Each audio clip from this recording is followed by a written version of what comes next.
Welcome in the jar, where a friendly face ain't far. Now come on down, spend you some time, because we're going to have a cigar.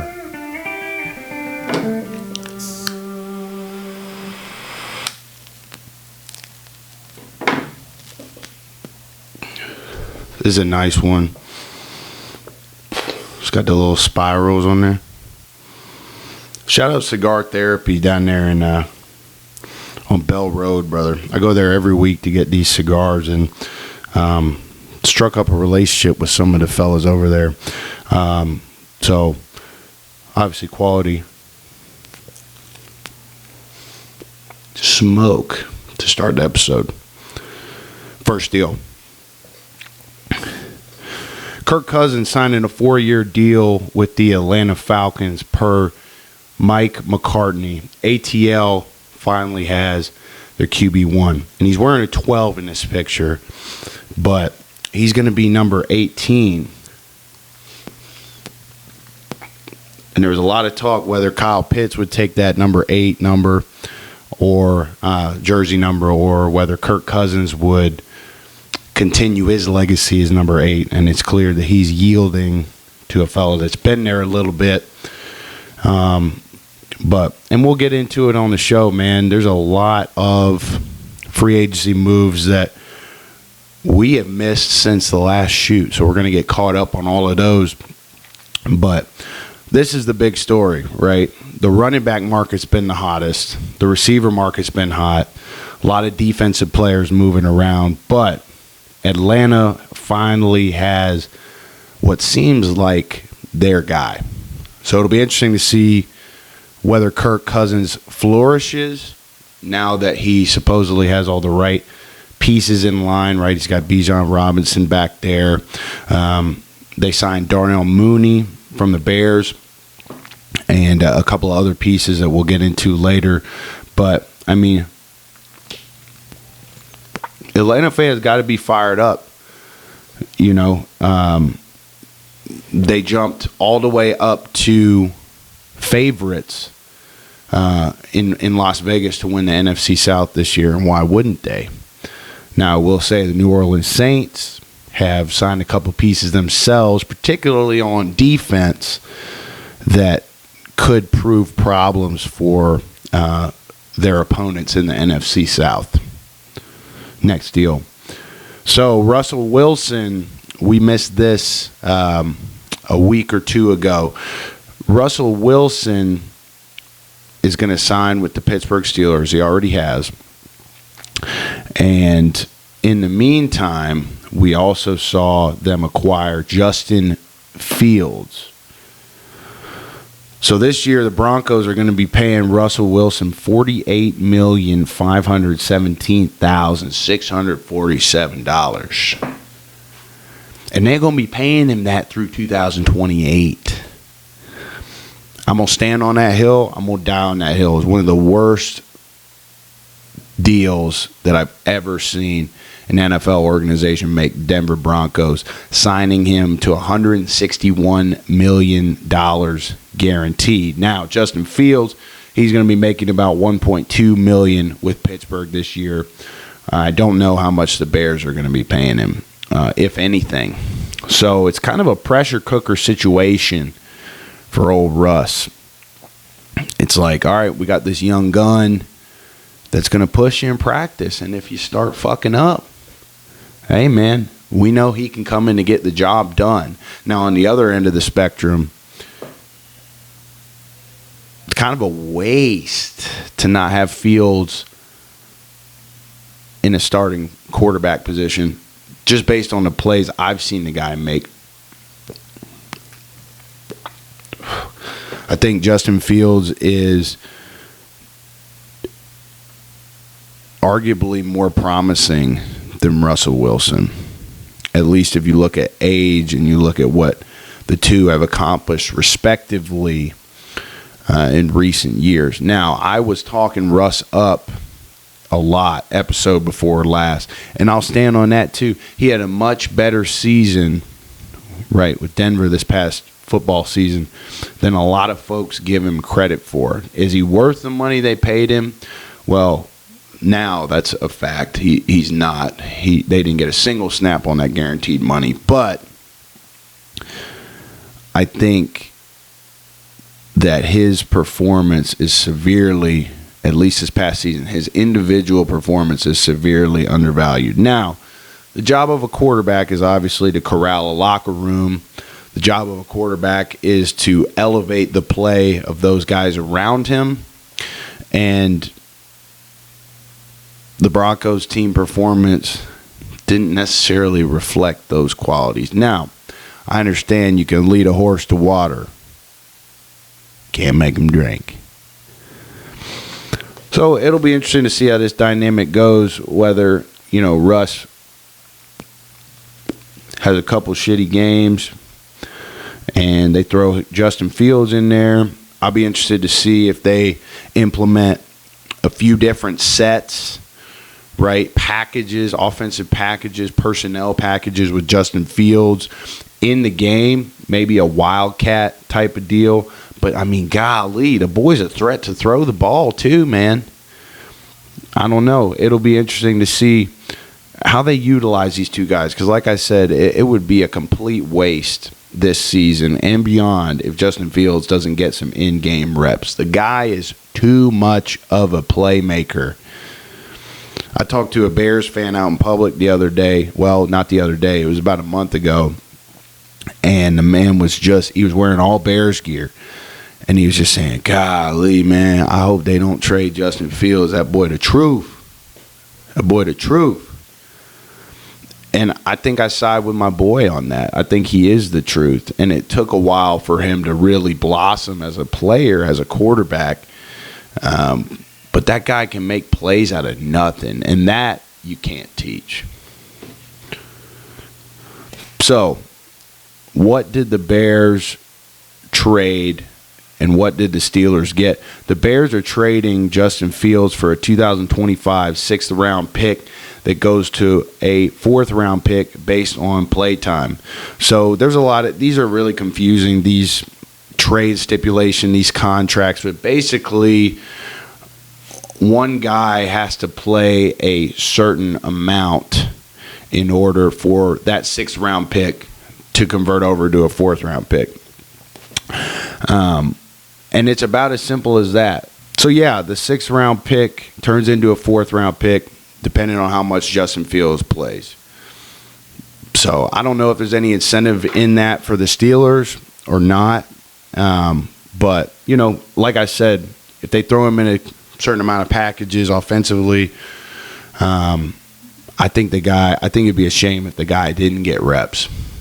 Next clip. Joe Flacco and the Colts have agreed to a one-year deal worth up to $8.7 million, including $4.5 million guaranteed. So I would imagine the other $4.2 million is probably based on incentives, right? Passing yards, touchdowns, reps taken. But, he's going to be the backup to Anthony Richardson, pending Anthony Richardson stays healthy. Now, I'd be pretty optimistic about the Colts being in the mix if Anthony Richardson got hurt again. It'll be interesting to see. The guy's old. They brought him off the couch last season.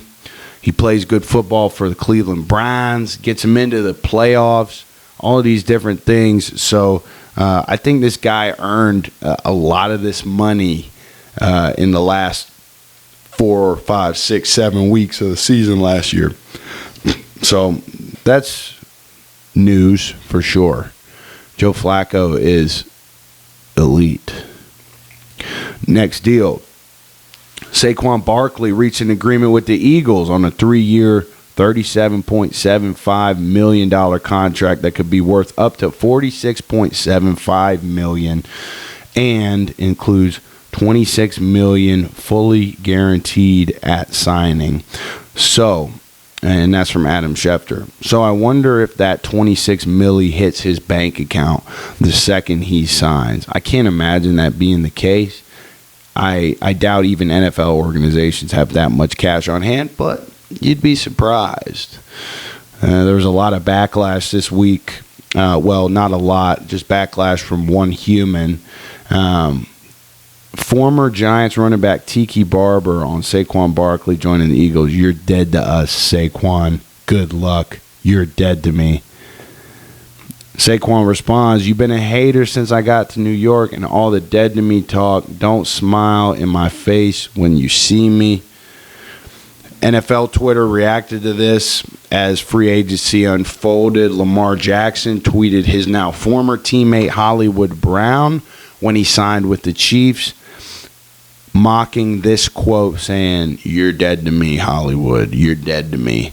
And numerous others. Here's the deal. I haven't thought about Tiki Barber for a long time. I think the guy was on the Today Show, some mainstream media bullshit. It might be his brother, Rondé. Both great football players, but it's evident that he's lacking a little bit of relevance. And I guess this was some sort of attempt to try to be relevant. I would argue relevant in the wrong way. Nonetheless, the Eagles got Saquon. They got Jalen Hurts back there. And that tush-push, even without Jason Kelce, is going to be pretty damn scary. Next deal. Baltimore Ravens signed Derrick Henry. I don't know the details of the deal, but I believe he's getting paid a good bit of money, and that backfield is probably the scariest in the NFL. Being a Bengals fan, I'm not too excited about playing them twice a year. Already wasn't. But nonetheless, running backs, it seems, are cool again. Running backs are getting paid again. So it's a beautiful thing to see. It's arguably one of the hardest working positions in the game. Grossly underpaid. Now you're starting to see some guys get some cheddar in their bank accounts. Next deal. Joe Mixon's headed to the Houston Texans. I personally feel like I'm going through a breakup on this. I love Joe Mixon. I love the way he plays. I love the way he's patient at the line of scrimmage, but also will run your ass over. You know what I'm talking about. He gets out to the edge. He makes things happen. He catches balls out of the backfield. And the Texans, who were pretty scary down the stretch of last season, become even scarier, and they added more pieces than just Mixon. So it's good to see him get a shot somewhere. He deserves it. And I thank him for his service to the Cincinnati Bengals and the city of Cincinnati. But nonetheless, we parted ways with him. I would imagine he wanted more money than the Bengals were willing to pay. Notoriously a cheap organization. And, you know, we keep it moving. The Bengals signed Zach Moss, who spent last season in Indy. I would call that a C-list level signing. They got this young cat, Chase Young, who had some good carries. I would like to see him add to that room. Don't think it's going to happen. And, you know, our run game production is going to suffer as a result. That's just what it is. Sometimes in the NFL, you know, it's about money. We talked about this a good bit. And, you know, a lot of fans sad to see Joe Mixon go. Nonetheless, wish him well. Next deal. So here's a look at the Houston Texans' potential offensive playmakers. C.J. Stroud, Joe Mixon, Nico Collins, Tank Dell, Dalton Schultz. And they also added a lot of dogs on the defensive side. And we'll get into that here in a little bit. But this is what we're talking about, man. These teams, Houston's coming out of nowhere. Not really. They had a good stretch down the last part of the season. Atlanta coming out of nowhere, making plays, making things happen. And you look at some of these other teams around the league that are saying that they're, you know, going all in. Teams around the league that are kind of dormant when they shouldn't be. Carolina Panthers. This is probably the most active free agency market I've seen being a football fan. So, next transaction. I would say deal, but really we're just covering all the moves made in free agency since we last shot the show. Too many to count. DeAndre Swift and the Bears have agreed to a 3-year, $24 million deal. This man made his money last year also, and he's a dog. And I remember him at Georgia comboing carries with Sony Michel and Nick Chubb, and that little three-headed monster they had at UGA back in the late 20, it was like 2018, 17, some of those years they were there, over there at Georgia. And the guy finally gets paid. He finally, made a lot of really good plays over the course of the season this year with the Eagles. So the Bears are making moves. They got the number 1 pick. Caleb Williams, as of the day of this shooting, had his pro day, throwing the ball around, and Keenan Allen's hanging out over there wearing Bears gear. They dap each other up. So what's going to be the deal with the Bears? I think they'll be the wild card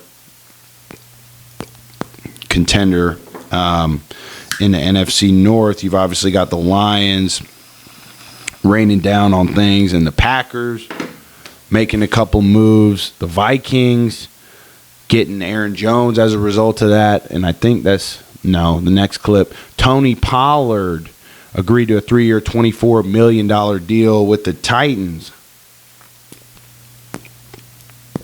He's a great player, and I think the Titans will be able to use him really well, especially with young gun Levis back there. But, the Titans got a long way to go. You got a long, long way to go. So, who knows what kind of offense Brian Callahan will implement, whether he'll call the plays or defer to the OC. He obviously did a great job with Cincinnati. So, Tony Pollard is a good piece to add. And he stayed relatively healthy the last season. All right, so next deal. Austin Ekeler signs with the Washington Commanders in a deal that I don't think a lot of folks expected. Obviously, the Chargers needed to make some improvements from this past season. I think they were one of those teams where people were kind of like, what are they going to do? Talking about this past season, what are they going to do? Kind of middle of the pack. And now you see Ekeler move on to a spot in the Washington Commanders where there's potential, but with the moves made on Philadelphia's side, we'll get into this later, but they signed Devin White on the defensive side of the ball, combo with Saquon. It's going to be tough for the Commanders to come out and make some noise in the NFC East this year. The Giants have added some pieces on defense. Their defensive front is just absolutely monstrous. Okay, so you got them, you got the Eagles, and then the Cowboys. They're going to be in the mix as well. How much they're going to be in the mix, I don't know.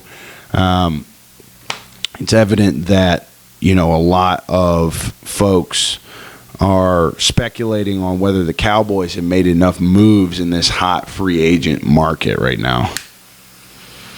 So we'll see how it goes with Ekeler and the Commanders. He's a great player.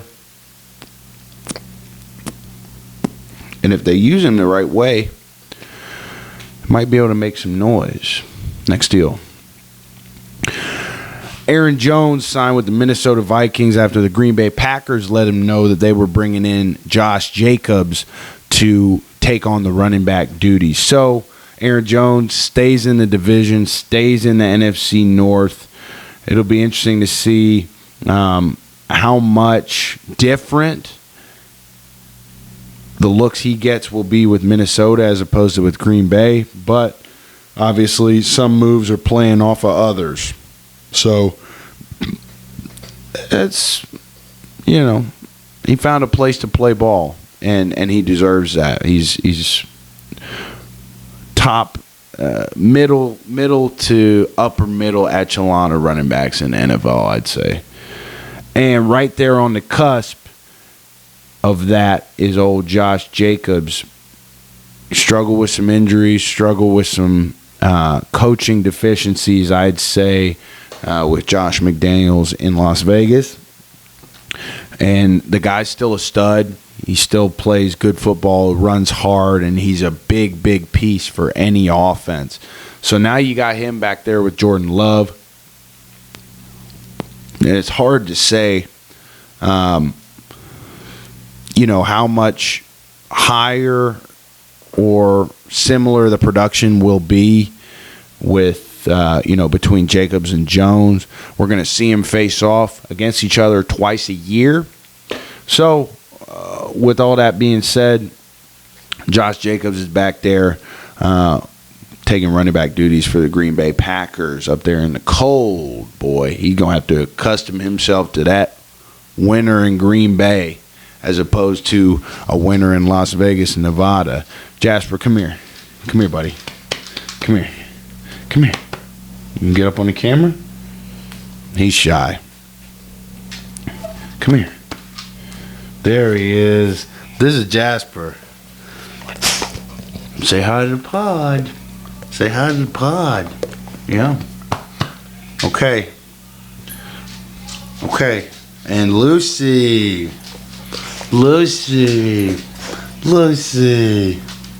Okay.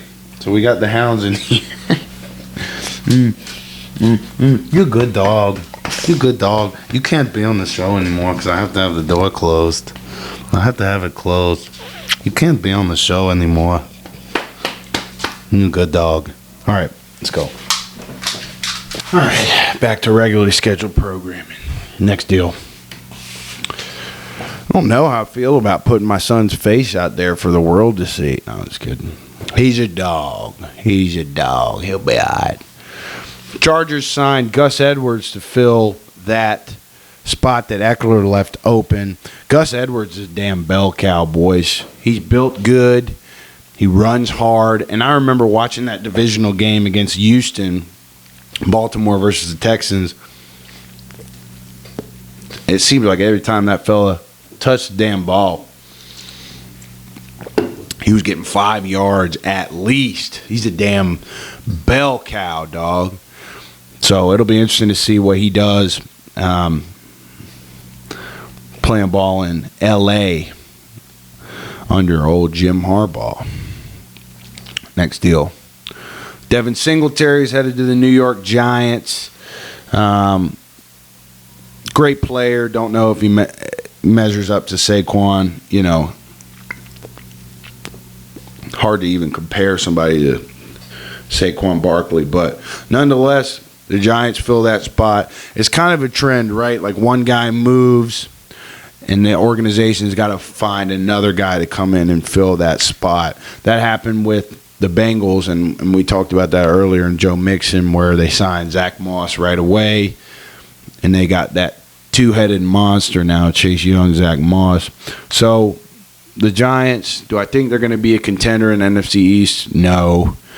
Do I think they added some great pieces up front on defense and in other spots? Yes. And do I have any faith in Daniel Jones? Absolutely not. So, there you have it. On to the receivers. Calvin Ridley is signing with the Tennessee Titans for 4 years, $92 million with $50 million fully guaranteed, his agent told Adam Schefter. So my question to the Titans is, and again, Calvin Ridley's a great player. Why didn't you pay A.J. Brown that money? Why didn't you? You obviously have it, Miss Amy. Why Ridley over A.J. Brown? I'm curious to hear the explanation. I'm not saying Ridley's better or worse, but A.J. Brown, man, you seen what he been doing in Philly. What gives? What's different? Why can you pay this man money now when you said you couldn't pay A.J. Brown back when it was time to pay him? But according to people I know, people well versed on the matter, the Titans owner, Miss Amy, she does what she wants. She don't care what anybody else think about it. So that's just what I know about the Titans and their situation. Nonetheless, they pay Calvin Ridley some money. My boy gets a bag. He gets a chance to keep playing football in the AFC South. But it's difficult to understand. That's all I'm saying. The Panthers have agreed to terms with former Steelers receiver Dionte Johnson. They get a nice little playmaker out of the slot, a guy that can run jet sweeps with Bryce Young, a guy that can run some slant routes and get out in space and get some yards after the catch, make some plays, stand up, bang, right? But do I think it's going to make much of a difference with the Panthers as a whole? Not really. It's a step in the right direction.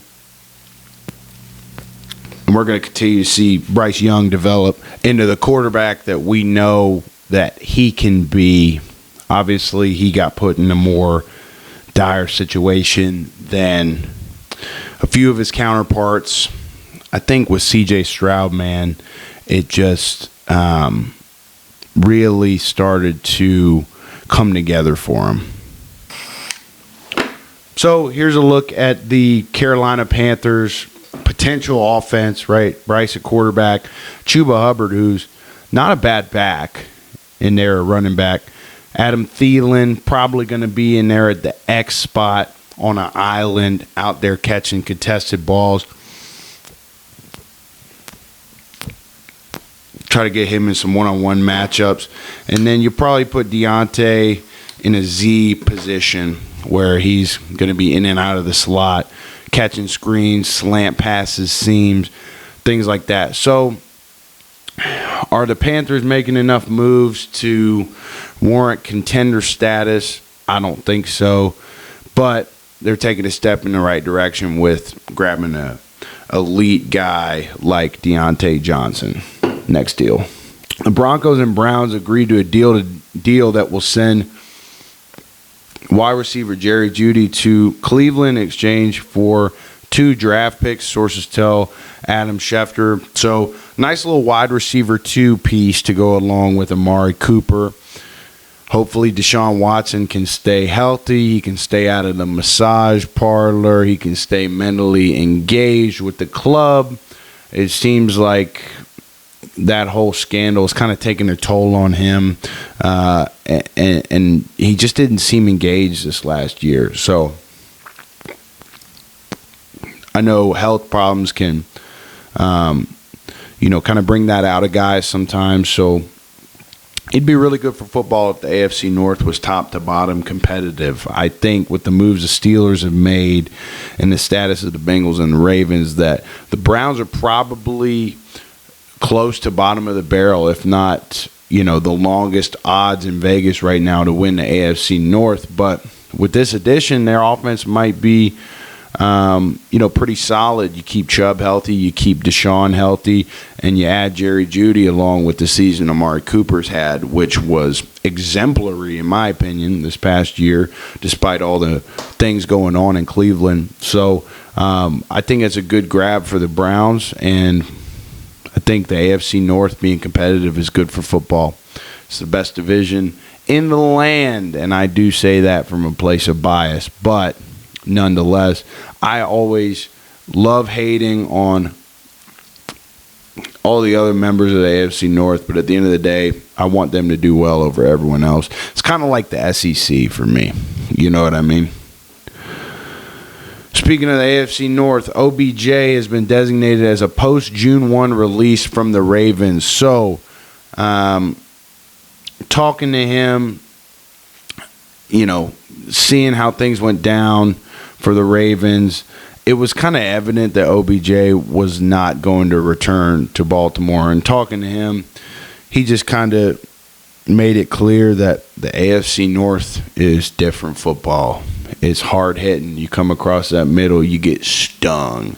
I think back to the days of Ray Lewis, Chad Johnson coming across the middle, just popping him, and fights ensue, all this crazy shit. It's the AFC North for you, brother, and it's hard-hitting, and it's a different brand of football than everywhere else, and that's what makes it special. OBJ expressed his frustration to me when talking about making some big plays in the game against Kansas City and then them not going back to him.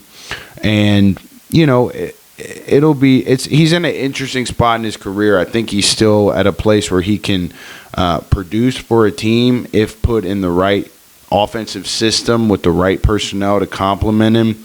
But he is getting older. He does, you know, he's starting to get some wear and tear. He's had his fair share of injuries. I remember him talking about Sean McVay and how nobody in football had utilized him in an offense better.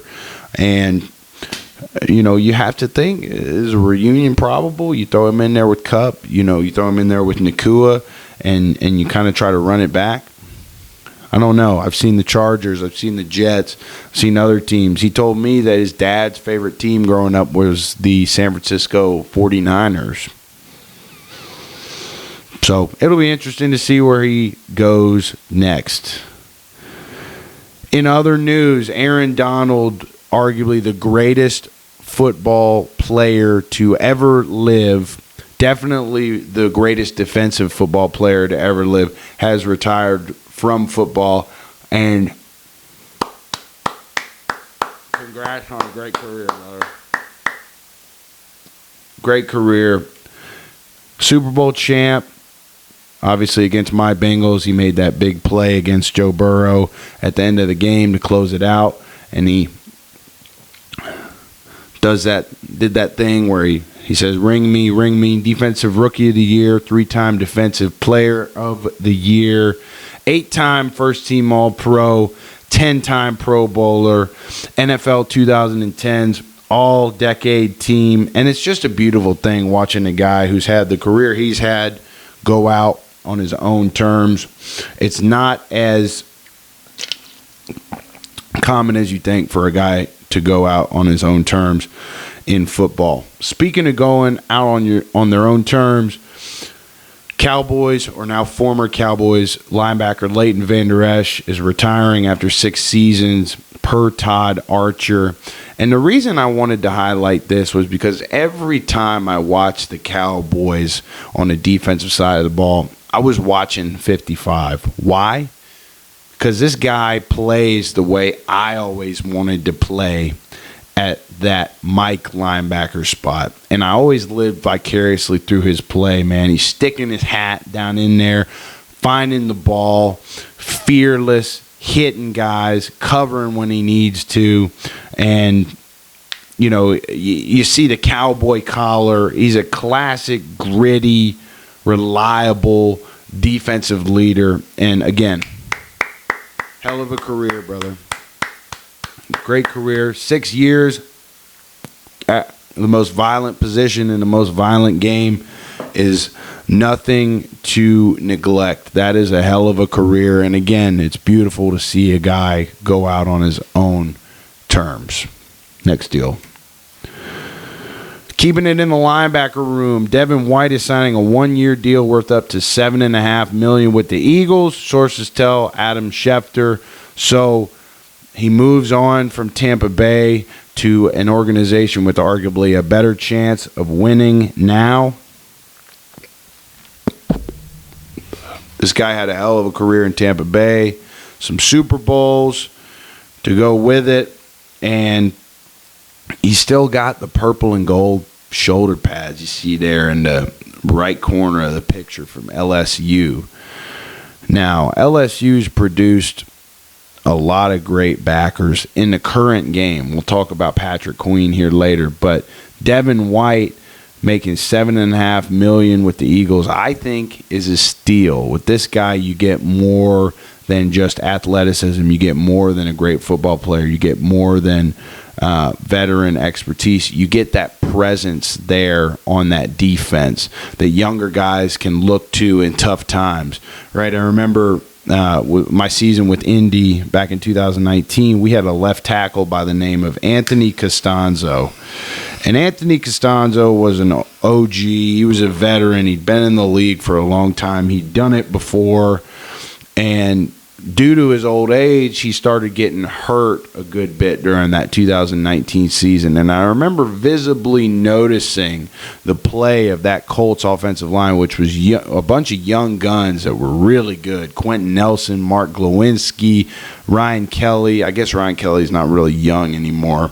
But you get the point. Those guys just played differently when OG Costanzo wasn't around in the lineup. And it wasn't anything to do with the guy stepping in for Costanzo not being up to par. It was simply the mental aspect of not having that veteran leadership right there next to you. So it'll be interesting to see with the Eagles defense that they already have in place, guys like Graham, 55, and others, you know, how he's going to fit into that and kind of take on that leadership role. Next deal. This is arguably one of my favorite signings of free agency so far. The Saints have signed Willie Gay on a one-year deal worth up to $5 million. And I think they got a freaking deal on this guy, even more so than Devin White. This guy is not even getting that $5 million guaranteed. It's going to be incentives. So how many reps do you get over the season? How many tackles do you make? Et cetera, et cetera. I'm sure he might have a sack incentive in there. But this guy is one of the most versatile defensive players I've seen in the game. He's got damn arms down to his knees. He can come off the edge and pass rush. He can play in the box if you need him to. And he walks up and is able to pass rush with Cam Jordan and now Chase Young. So, for former 49ers defensive end, Chase Young intends to sign with the Saints. A source tells Jay Fowler, ESPN, Young plans to sign a one-year, fully guaranteed $13 million deal, sources told Adam Schefter. So now you got Cam Jordan on one side, big 94. You got Chase Young on the other side. And you got Willie Gay kind of holding things together and kind of acting in that jackknife role that you've seen him play on with the Chiefs. This guy, Willie Gay, man, this guy made so many big plays in big moments. It's really hard to illustrate. All right, next deal. The Jaguars giving former 49ers D lineman Eric Armstead a 3-year, $51 million deal, source told Adam Schefter. Get paid, big dog. Get paid one time. I can't even do 51 divided by 3, and I'm a damn financial advisor. That's how much money this boy's making. Dude, this guy's a big fucking presence up front. He was for San Francisco. Another leadership type dude that brings a lot more than just football skills to the table. This guy's an anchor. He holds the guys down up front, and the Jags are getting him for a high price tag, I would say. Compared to Devin White, compared to Willie Gay, this guy is almost, I mean, even Chase Young, 1 year, $13 million. I think I'm not a human calculator, boys. I don't know what 51 divided by 3 off the top of my head is, but I think that's more than Chase Young's 13. And this guy's obviously proven himself, but you know, compared to the deal that the Saints got on Chase Young and Willie Gay, in my opinion, or the deal that the Eagles got on Devin White, I mean, this guy must be bringing something. Maybe that OG veteran factor that, you know, I'm not picking up on. These guys got to know something I don't. But nonetheless, the Jags are giving him $51 million over 3 years. Patrick Queen, former Ravens linebacker and LSU star, is going to the Pittsburgh Steelers. Quote, I want to be that villain. I want to be that guy. Patrick Queen on playing for a different team in the AFC North. This guy is a guy. He's a dog. Okay? You look at him, he passes the eye test. And he's able to rumble in the box and make plays. And I had to pull up some film on Patrick Queen because the way this guy played this rep is utterly obscene. Just destroyed that blocker, bro. And they'll give it these. I love these clips. They give you in-depth analysis of everything going on the play. Tired line moves left. So he takes his eyes off the back. He looks onto who's going to take him and all that shit, who's going to try to block him, and he finds him and just runs him over and makes the play. Deserves every bit of that celebration, bro. So that's what the Steelers are getting. Now he's going to have to go into Baltimore. Fuck Patrick Queen, yeah? We didn't need him anyway, yeah? I've never been to Baltimore. I just hear Stavros Halkias, the stand-up comedian's impression of people from Baltimore, and I think it's hilarious. Every time. He posts a video every week after the Ravens win or lose, and he's either getting hyped, talking in that Baltimore accent, or he's raging. And it's really kind of gives you a picture into Ravens culture. Like I said, I've never been there. So, it's nice to kind of say the word yo in different contexts. Baltimore, yo. All right. Lions have signed Bengals defensive tackle DJ Reader. And again, I feel like I'm kind of going through a breakup with this one. I have a big soft spot for big teddy bear, grizzly bear type guys that plug that hole up front and occasionally get back to the quarterback. And that's exactly what DJ Reader did for us in Cincinnati. And that's what he'll continue to do for Detroit. For some reason, I don't know if it's the Lions color scheme, Lions memes, great Instagram account, but I can see him in a Lions uniform. It's really easy for me to visualize that right here, right now, for some reason. But nonetheless, fired up for him. Appreciate your contribution to the city of Cincinnati, my brother. The Texans are expected to sign Jeff Okudah to a one-year, $4.75 million deal per My Sports update. And again, the Texans are leveling up on both sides of the ball. This guy's got a lot of good football left in him, and he just unfortunately hasn't worked out in his first couple of stops. Got drafted by Detroit, I believe, and now he moves to Houston from Atlanta. I think you're going to see this guy's career really be revitalized and become a real staple in that defense over in Houston, playing for DeMeco Ryans. But the biggest defensive signing for the Houston Texans is none other than Danielle Hunter. Yeah, that big 99 defensive end, scary motherfucker coming off the edge for the Vikings. He's headed to Houston to be on the opposite side of Will Anderson Jr., who was one of the best defensive ends in the league as a rook. Okay? So this guy delivers bone-crushing hits. I remember this game against the Bengals specifically. He was on Jake Browning almost every pass play. Bengals pulled it out. Browning. Just good work with his hands. And gets nailed. And boy, do I mean nailed. That would hoit. Danielle Hunter back at the 20. That would hoit. So that's who the Texans are getting. And it's hard to say, but I think the Texans are up there as one of the top teams this point in free agency. So that's enough of free agency.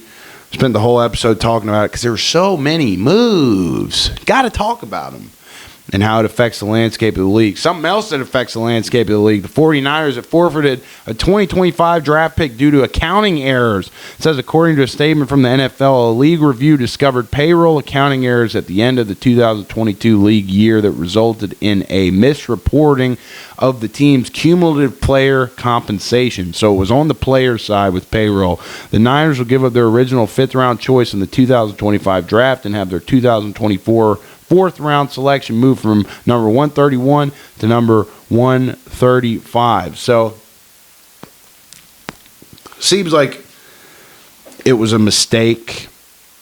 I don't know what type of repercussions would be in place if a organization willingly misreported on payroll.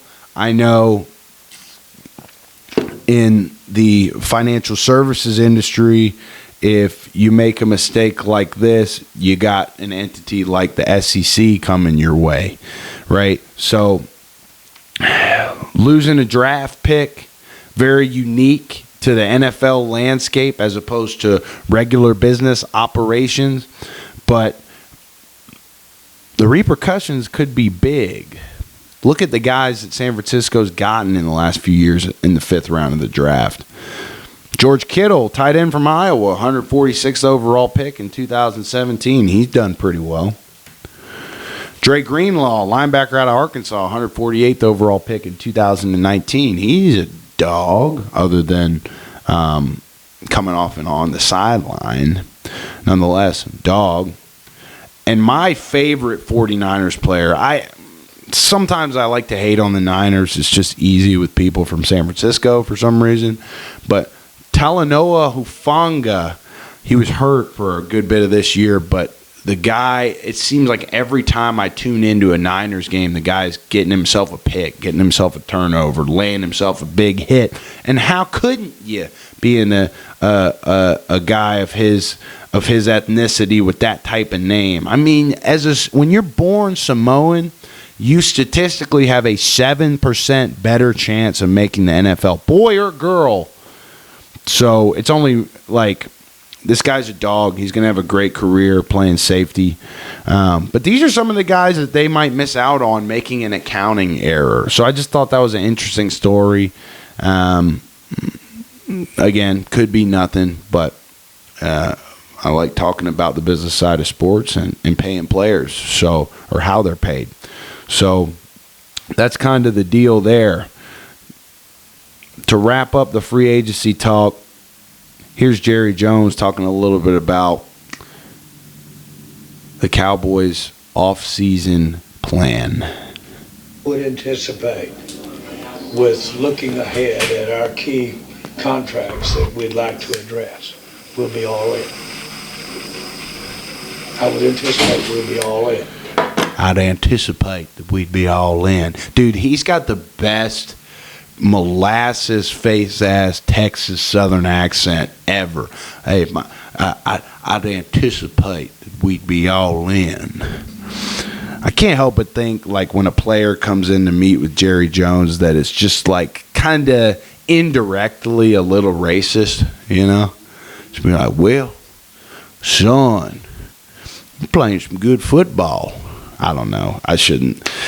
But I think that Jerry Jones is one of the best, at least based off of what I've been told by folks that have worked for him at the Cowboys and other places. He's one of the greatest sales guys that have ever existed. The way he spins things, the way he's able to generate interest and hype around the program is phenomenal. But, albeit to say, as good of a sales guy as he is, one Cowboys fan is not sold. That Cowboys fan is Skip Bayless. He says, all in my ass. So people had some fun with that.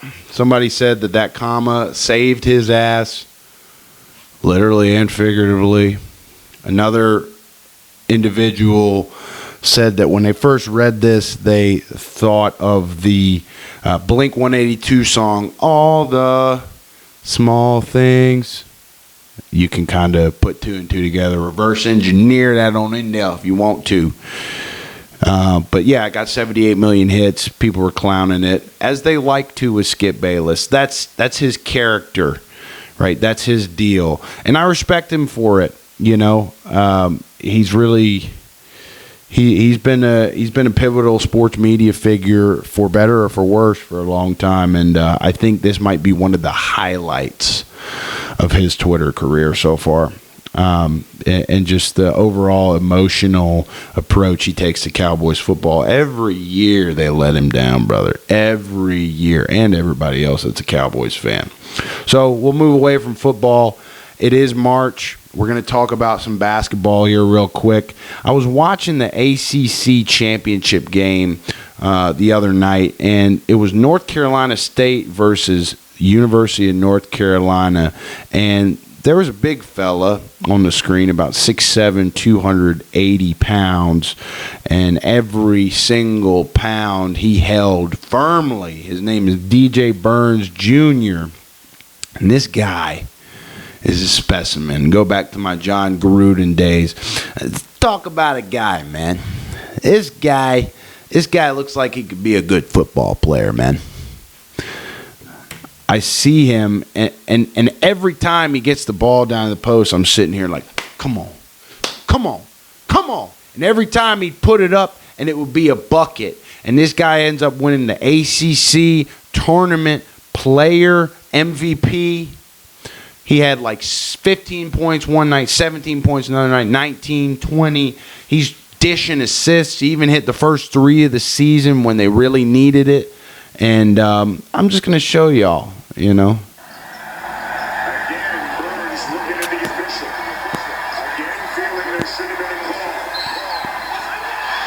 Dog shit.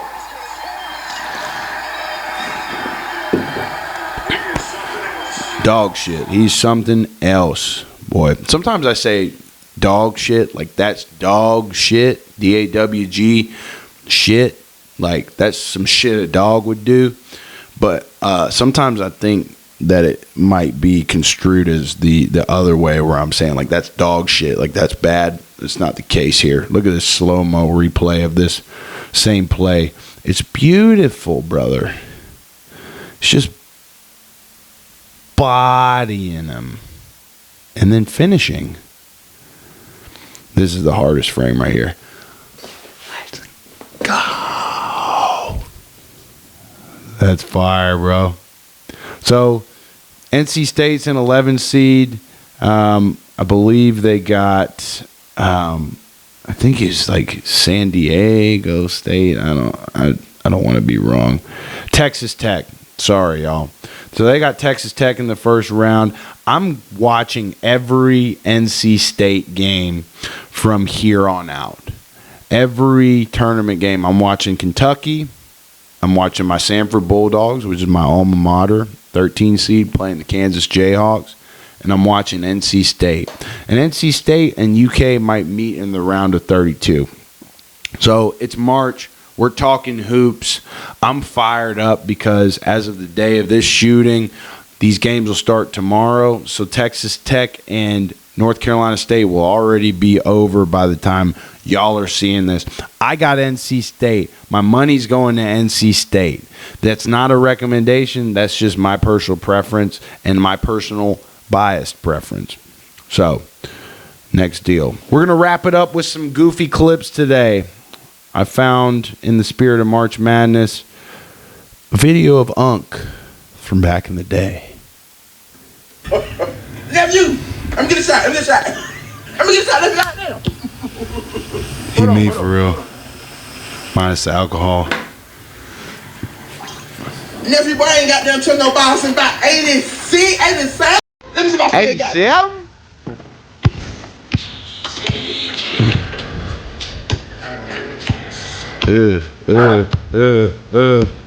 Yeah. Yeah.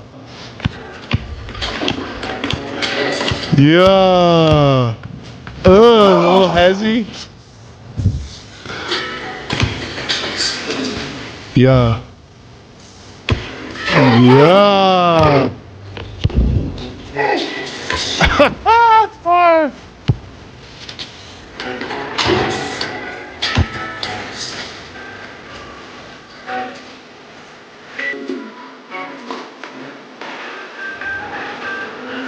Yeah. Yeah. Oh. Yeah. The grunting too, bro. Yeah. The extra free throw routine. Yeah. I still got it, boy. Yeah. I still got it. Yeah. He really me. Damn. Fire. That's fire. So that's it for this week's episode of In the Jar with your boy Dupe, episode 11. leave us a comment. Let us know what you think. Or we happen to hit you in the chest at some point during this episode. Hit that subscribe button down below. Episode 11. We'll see you next week in the jar.